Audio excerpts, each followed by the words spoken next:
And we're live. Got a bunch of questions for Derek. All right. Average dude comes to you. He's totally out of puberty. He's like 25 or something like that. He's skinny fat. He wants to start killing it on Grindr. So what's the next move here, right? It starts with blood test, right? How much is that? Depends how elaborate of a panel you want to get, but like at basic, $250. Okay, $250. We look at that and you say, all right, you are not extraordinary in any way, right? You don't have teenage level T. You don't have like 75-year-old level T.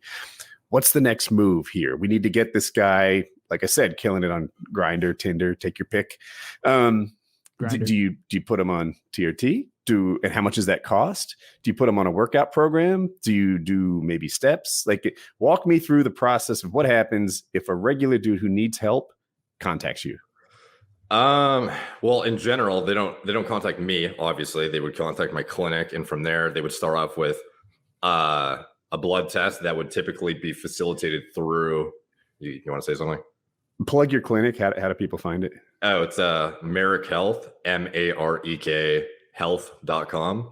And basically step one is you would request a consultation with a patient care coordinator who would basically determine what kind of blood work you should be getting, or because ultimately it's going to be based on what you want, how elaborate you want to get to. Because some people actually want to check above and beyond, like, do I have low T? They want to see, how prone am I to cancer? Do I have, a thyroid deficiency? Do I have this? Do I have that?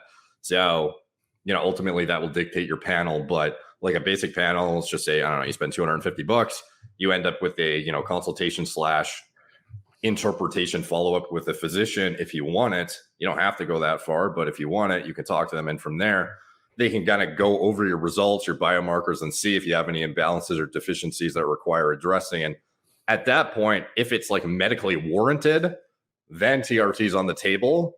But the difference with us is we don't like try to push you to get on TRT. If you come to us and you're like naturally high T and you're like, I want to get fucking huge, we're not going to put you on TRT. Like that's like, we're not a testosterone mill, which is what a lot of these companies are at the end of the day. So, if you're looking for that, that's ultimately not what we are. Like, we want individuals who actually like there's actually a semblance of like a medical necessity for intervention rather than just like, I want to get the sickest Grindr pics, Yeah, so, we've all been there though. Yeah. Dude, Kyle, those pictures, you would kill it on Grindr. Oh. I don't know. I think straight men like those pictures. So like, let's just hypothetically say the guy has, it's justified based on, because again, even if you have natural test levels, if you have high sex hormone binding globulin, you have low free testosterone, or you're symptomatic, it's not like you aren't qualified for TRT simply based on like a total testosterone number. Like, a lot of this comes up to the interpretation of the doctor too.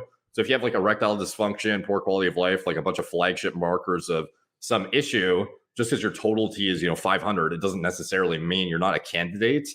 Mm-hmm. So anyways, some of this is interpretation at the end of the day, but ultimately if you end up on TRT, like, what's that going to do? Like, I'm sure you guys, I think we talked about it briefly the last time of this year, like the difference between a guy on like 125 mgs a test or whatever it is for your TRT, the difference between that and a guy who's taking nothing could be like 6 to 7 pounds, in 12 to 20 weeks or something, doing absolutely like no change whatsoever.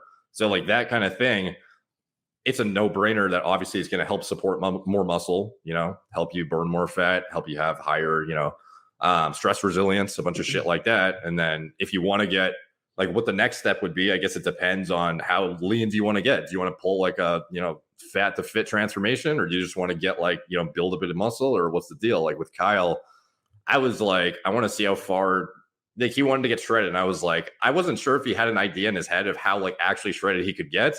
Like, I'm like, dude, we're going to have you looking like an actual fitness model by the end. And I can only imagine in my head at the time, he was like, okay, bro, like, fuck. No, I swear to God, like that's, I believed every bit of it, and I couldn't tell anyone because it sounded so absurd.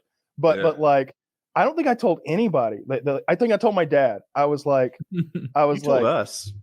Well, I did tell you. That's true. That's I've true. known for a long time. Yeah. That's true. And you figured it out on your own. That's. I'll say that. Before I told you I figured it out, I knew. But anyway, I don't want to interrupt the story. He's a bright boy. So yeah, I told my dad, I was like, first of all, here's a picture of this dude I'm working with. He went like, oh god damn. What'd they do to that boy?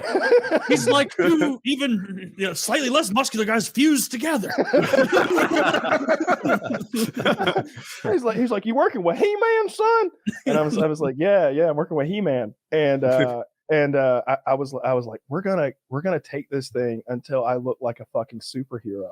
I was like, he thinks that like in 8 months, a year or something like that, like I'm gonna be like super lean, like. And I remember like showing like the Adonis lines. Like my dad didn't know what Adonis lines were, and he was just like, what is this? What is this thing you got going on right here? And I'm just like, that's what you look like when you have no fat left on your fucking body anymore. That's a cum gutter, and I'm killing it on Grindr.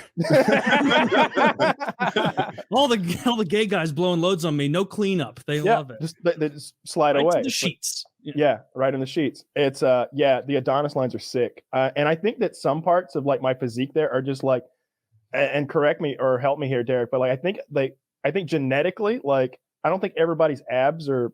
I think my abs are pretty symmetrical. And I was pretty happy with that. Yeah, you got lucky, dude. Yeah, you never know until you actually get shredded, like what you're working with, which is like it's a surprise. You find out, and it's like, oh, like good for me. Are most people's not symmetrical?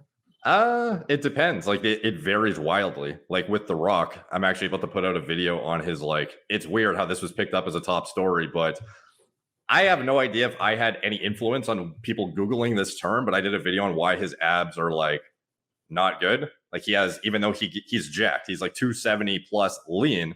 He got shredded for his last role. His abs are essentially non-existent. Now, it's not to say his physique isn't ridiculously impressive, and he's like, one of the most jacked movie stars on the planet. He's absolutely, killing it. But no matter what he does, his abs will never look even as good as 165-pound Zac Efron from Baywatch. Like when they stand next to each other, whose abs look better? Zac Efron, even though he's nobody's abs less. look as good as Zach's. Zach looks so fucking good in that movie. They're absurd. They're absurd. Yeah, so it's like, but ultimately, it's just like you can't do anything about your muscle insertions. Really, you can only just build off of what you have. So with The Rock, for example, it was kind of interesting because he did an interview, and they were doing like the most Googled terms or something, like The Rock, fill in the blank, whatever Google pops up with. And it was like, what's wrong with The Rock's abs? It's like one of the most Googled terms. And he was like, what a fucked up question. And I was like, it's a pretty prominent, like aberration from his, like the rest of his structure. Like everything's so perfect. And then it's like his abs are just like non-existent. I think it's a reasonable question. And he had this big excuse about how he like tore his like quad, as well as had like a brutal hernia when he was, at WrestleMania 29, I believe, in 2013. But if you look at him pre-2013, his abs never looked like different than this. So, this is just an example of like Kyle's abs look better than this. And he's, how many, like 80 pounds less muscle in The Rock or something, So, yeah, I think Kyle got lucky in that regard. Obviously, everyone has their genetic shortcomings. Like Kyle's chest, obviously, needs some work, as does mine, Yeah, I was, and like, I was like, maybe I'm using Derek's workout program because we both have competitive. I tell everybody this is my way of like shitting on you a little. I'm like, Derek's got a weak chest, and I've got one too, and like, but they're like, your shoulders though. I'm like, I know, my delts are really big. Derek's delts are really big. I think I'm just using his workout program. We're gonna have to add some flat bench in here. I don't think he knows what he's talking about. That's probably it. Yeah, that's probably it. Derek's just making this up. Yeah, he could make it up. He'd be like, well, the problem there is the phleboglobin is coming up against the selenium totals. Need to titrate it up. But no, you're absolutely right. It's just I think it's just a genetic shortcoming of mine with the chest. And it is something like the last like 3 months or for whatever it is, like I've been trying to focus more on building my chest. Like I added like an extra chest exercise on push days. Like one extra thing, like just add like some flat bench dumbbell stuff on one day, and added some cable stuff, and I don't know. Actually the pec deck. I've been like really being able to get a mind muscle connection with the pec deck a lot more than some other stuff. So hopefully, and obviously when you do the next bulk, if we work together, the next gaining muscle phase, a lot of your volume will be allocated more towards chest than your like genetically superior body parts to then kind of like bring them up to where everything else is at, kind of thing. So Yeah. like if you have a genetic shortcoming, you have a certain weekly amount of volume you can tolerate in the gym, and you would allocate it accordingly based on like he had no foundation to even see what he was working with before this transformation. So now that he's like gotten lean, he's built some muscle up, we can actually see like, okay, where's the shortcomings now, and then build off of that and make the changes accordingly. But it's like before that, you have no fucking idea what's going on. You're just like a skinny fat, disaster. So you got to like build up the infrastructure and then get peeled, and then you figure it out.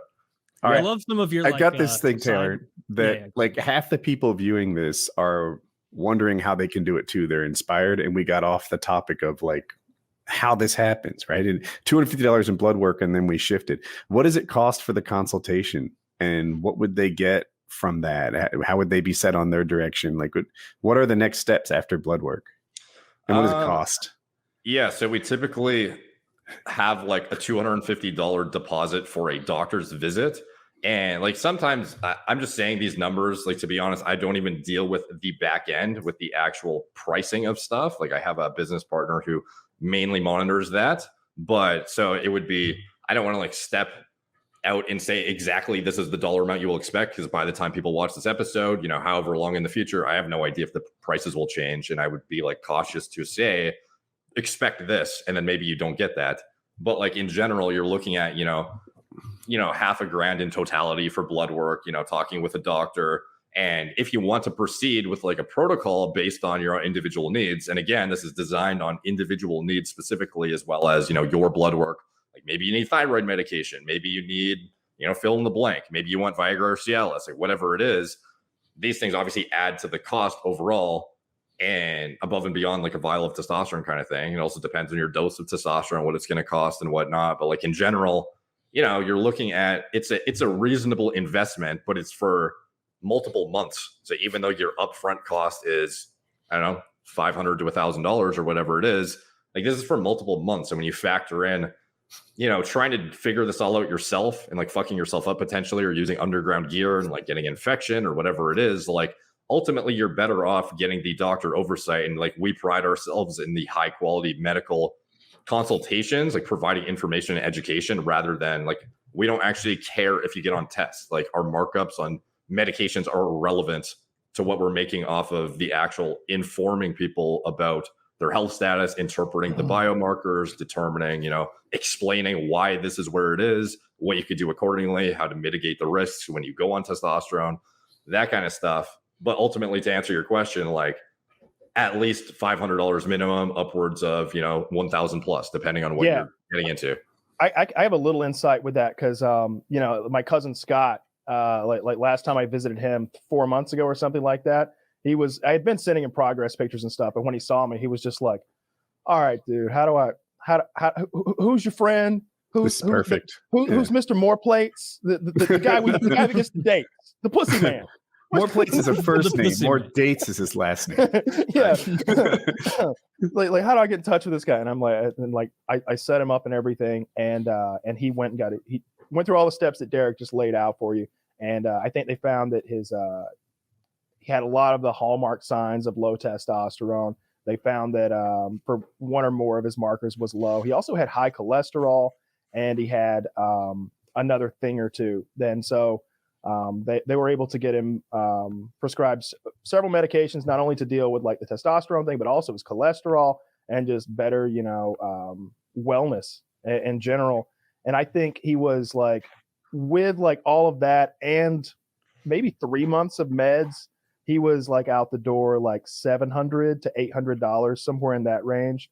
And like I said, that's including quite a bit of medicine. But that includes L-carnitine, which is not cheap. It's not like wildly expensive, but it's more expensive than tea. Yeah, I forget if we doxed him or not. Kyle's associate, super happy. I've seen his progress pictures. Scott, yeah, he looks great. Scott, okay, yeah. I didn't want to dox him. I forgot. No, I feel you. I feel you. Yeah. No, Scott is looking. I don't think I've sent you any progress pictures of Scott yet, Derek. But he already has like a visible like change in his physique. I sent him the diet program that I was on, the workout program that I was on, the whole split, and he has just stuck to it. Like he goes to his job and he'll be like, he's like, dude, I get off work and I'm tired as fuck. He welds in a nuclear power plant, and he'll sweat out like 10 pounds in a night sometimes because he's wearing all this protective gear for the radiation, and he's like in these compact situations like welding, and it's all hot. So he's just drenching himself with sweat. He's like, get off. I just want to get in the shower and get into bed. But I think about what Derek said. It's like, and I'm like, what did I tell him Derek said? Yeah, I don't even know what I said. Fuck. I don't know either. I need to hear it. But like, I'm like, whatever I told him Derek said is motivational. So I'm just gonna whatever. Just whatever agree. I clearly told him some lie to like get him jacked up. You know, like Derek said, sleep is for the weak. Yeah, I remember when Derek said just to conquer, and that's all I can think about. And he's in the gym at 2 a.m, whatever it takes, and he's like visibly changed, like just big. He's always been like predisposed to having big traps, and like his traps are bigger than mine already. He's just like he's already like losing his fucking neck over there, and it's cool to see. He's super pumped, and he's been, like I said, sticking to the vertical diet. He'll hack it a little bit. I got him on that Greg Doucette French toast every now and then when he's really craving something sweet, but otherwise just sticking to the vertical diet, sticking to your split, and loving his experience with Merritt.